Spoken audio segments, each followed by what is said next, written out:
Hello friends, നമ്മുടെ പുതിയ വീഡിയോയിലേക്ക് എല്ലാവർക്കും സ്വാഗതം. ഞാൻ ലക്ഷ്മി. എല്ലാവരും സുഖമായിട്ടിരിക്കണം എന്ന് വിശ്വസിക്കുന്നു. നമ്മൾ നോക്കുന്നത് കുറച്ച് കുഞ്ഞു ടിപ്സ് ആണ്.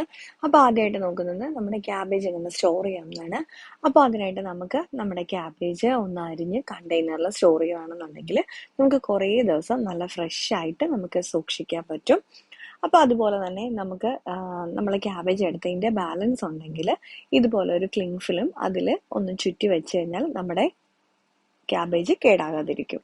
നമ്മൾ നോക്കുന്നത് കോവയ്ക്ക ഇങ്ങനെ നല്ല ഫ്രഷ് ആയിട്ട് ഫ്രിഡ്ജിൽ സൂക്ഷിക്കാമെന്നാണ്. അപ്പം നമുക്ക് എളുപ്പം തന്നെ നമുക്കതിനായിട്ട് നമ്മുടെ കോവയ്ക്ക ഒന്ന് കഴുകി ഒന്ന് തുടച്ച് എടുത്തതിന് ശേഷം നമുക്ക് രണ്ട് ഭാഗം ഇതുപോലെ ഒന്ന് കട്ട് ചെയ്തെടുക്കാം. അതിനുശേഷം നമുക്ക് ഒന്നെങ്കിൽ ഇങ്ങനെ തന്നെ സ്റ്റോർ ചെയ്ത് വെക്കാം, അല്ലെന്നുണ്ടെങ്കിൽ നമ്മൾ മെഴുക്കുവരട്ടിക്കോ തോരനോ ഏതിനാണ് നമുക്ക് അരിഞ്ഞ് വെക്കേണ്ടത് ആ സൈസിലായിരിക്കിട്ട് നമുക്കൊരു കണ്ടെയ്നറിലാക്കി സൂക്ഷിക്കാം. മീനൊക്കെ ഒന്ന് ക്ലീൻ ചെയ്തതിന് ശേഷം ഇപ്പൊ തലേ ദിവസം നമ്മൾ പിറ്റേ ദിവസം കറിക്ക് വേണ്ടിയിട്ട് തലേ ദിവസം ക്ലീൻ ചെയ്ത് വെക്കുവാണെങ്കിൽ അത് എങ്ങനെ വെക്കണമെന്നാണ്. അപ്പൊ ഞാനിപ്പോൾ ഇത് ചെമ്മീൻ ഒന്ന് നന്നായിട്ട് ക്ലീൻ ചെയ്തെടുത്തിട്ടുണ്ട്. അതിലേക്ക് നമുക്ക് ലേശം ഒന്ന് ഉപ്പിട്ട് കൊടുക്കണം. കറിക്ക് ആവശ്യത്തിനുള്ള ഒന്നും വേണ്ട, ഒരു ലേശം ഉപ്പ് മാത്രം മതി. ഇതിലേക്ക് ലേശം മഞ്ഞപ്പൊടിയും കൂടെ ഒന്ന് ചേർക്കാം.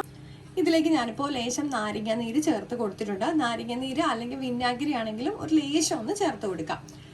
പിന്നെ നമുക്ക് വേണ്ടത് നമ്മൾ ഉപയോഗിക്കുന്ന വെളിച്ചെണ്ണയാണ്. എന്നിട്ട് നമുക്കിത് നന്നായിട്ടൊന്ന് മിക്സ് ചെയ്തതിന് ശേഷം നമ്മുടെ ഫ്രിഡ്ജിൽ താഴത്തെ തട്ടിൽ സൂക്ഷിച്ചു കഴിഞ്ഞാൽ നല്ല ഫ്രഷ് ആയിട്ട് നമ്മുടെ ഏത് മീനാണെന്നുണ്ടെങ്കിൽ ഇരിക്കും. നമ്മൾ പിറ്റേ ദിവസം കറി വെക്കേണ്ടതാണ് ഞാനീ പറയുന്നത്. അല്ലെന്നുണ്ടെങ്കിൽ നമ്മൾ ഫ്രീസറിൽ തന്നെ സ്റ്റോർ ചെയ്യണം. അപ്പോൾ നമ്മൾ ഇതിന് മുന്നേ ഇട്ടൊരു വീഡിയോയിൽ നമ്മൾ ഫ്രീസറിൽ എങ്ങനെയാണ് മീൻ നല്ല ഫ്രഷ് ആയിട്ട് സൂക്ഷിക്കുന്നതെന്നുള്ള വീഡിയോ ഇട്ടിട്ടുണ്ട്. അപ്പോൾ ആരെങ്കിലും കണ്ടിട്ടില്ലെങ്കിൽ ഞാനൊന്ന് ലിങ്ക് ഡിസ്ക്രിപ്ഷനിൽ കൊടുത്തേക്കാം കേട്ടോ. നമുക്ക് മുട്ട പുഴുങ്ങുന്ന സമയത്ത് ഒരു നുള്ളു വെളിച്ചെണ്ണയും ഉപ്പും ചേർത്ത് പുഴുങ്ങിക്കഴിഞ്ഞാൽ നമ്മുടെ മുട്ട പൊട്ടിപ്പോകത്തില്ല.